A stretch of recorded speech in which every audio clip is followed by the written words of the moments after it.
Hello and welcome back to the channel.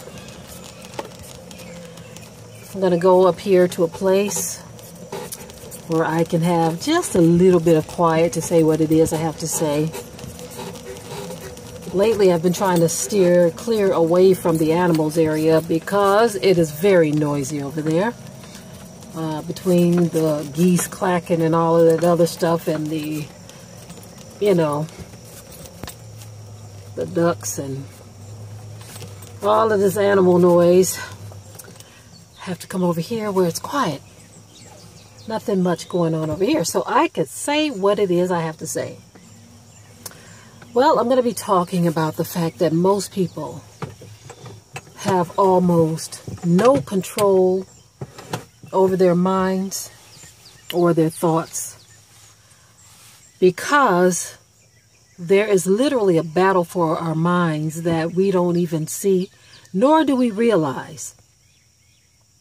Most people don't realize that there is a literal battle for their minds. You have people, you have entities, demons and spirits, angels even, trying to gain somewhat control of your mind. And most people have lost the battle. They've given up the battle, and something or someone or some spirit or something has control of their minds, and they don't even realize it. Most people think that they have control, but they don't. Most of what we see in our lives is made to control us. It starts with just about everything. Advertisements. Like right now, I am being controlled by the sight of all these mosquitoes.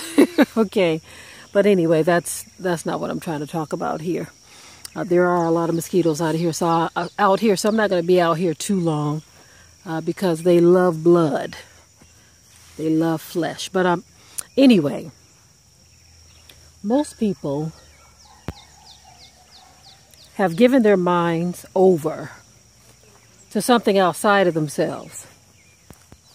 And this is not intentional. Most people don't realize that it's happened, that it's taken place. Spirits and entities and even people, advertising agencies, husbands, wives, people, period, knows how to inject thoughts to get what they want out of someone. Now, I'm not saying that all of it is bad. Not saying that all of it is bad, because there are good influences out here too. Some people are trying to leave lasting good effects on others. And so there are good things out here happening as well.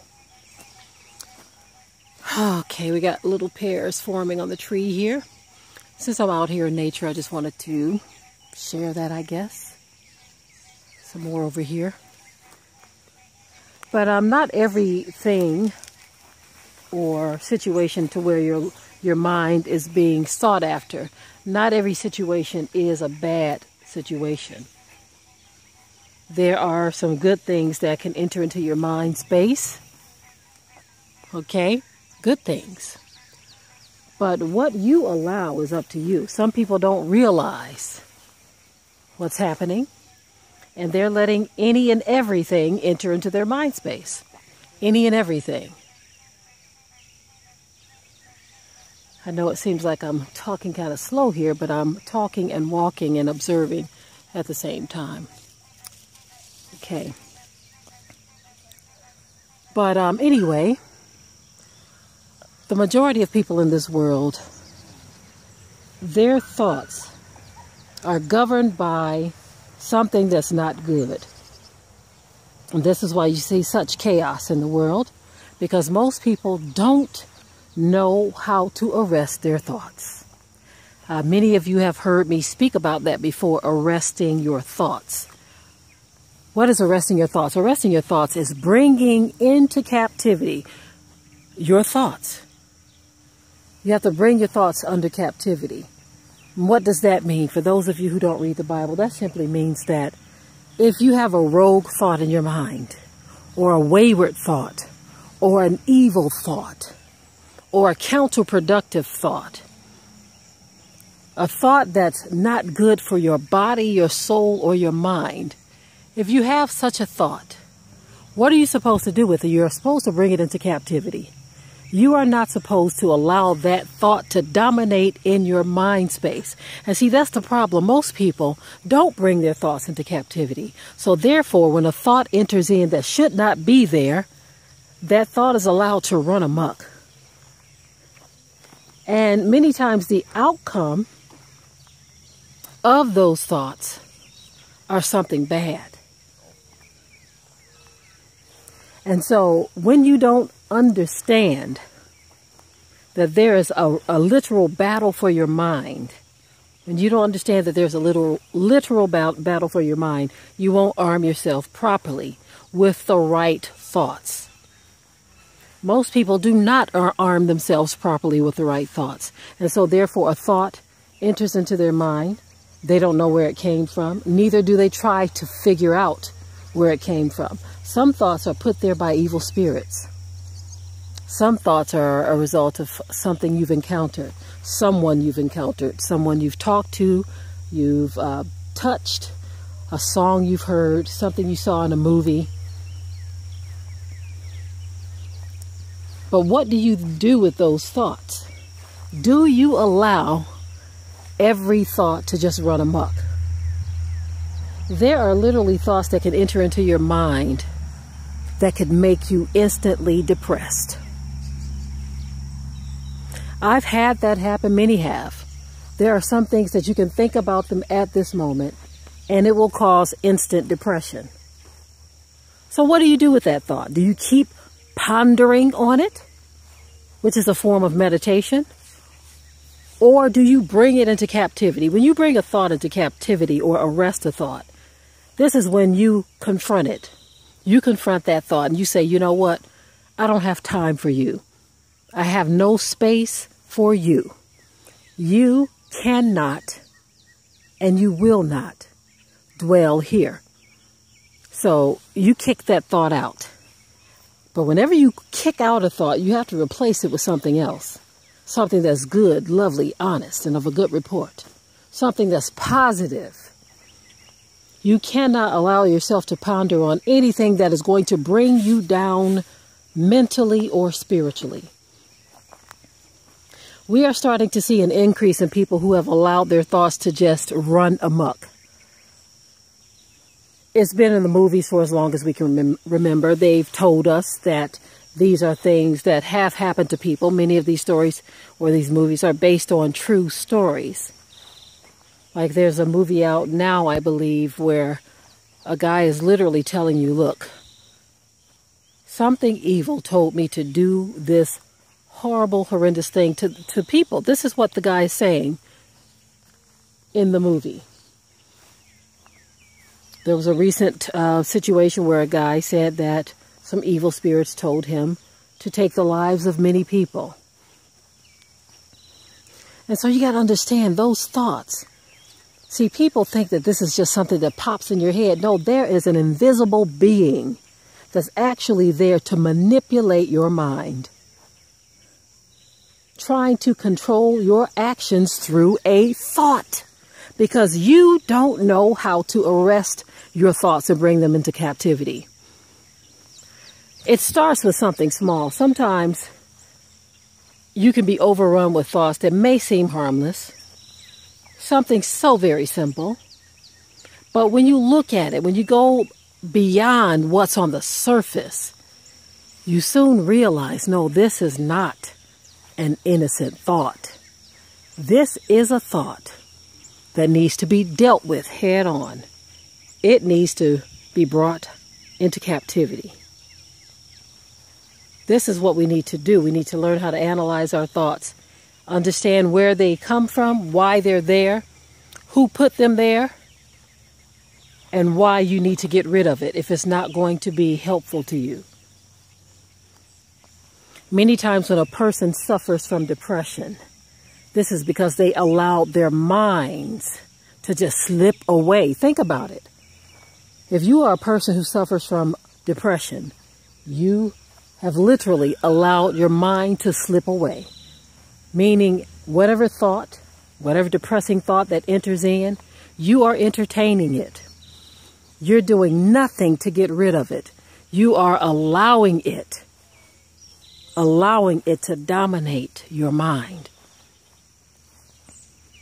I like an example that my husband uses. He says it's just like if someone just comes into your house, a complete stranger, rude, rowdy, loud, belligerent, and they just walk in, sit on your couch, and refuse to leave. Are you going to just sit there and allow them to just stay in your space without saying something or doing something? No, you're going to do everything in your power to get that intruder out of your house.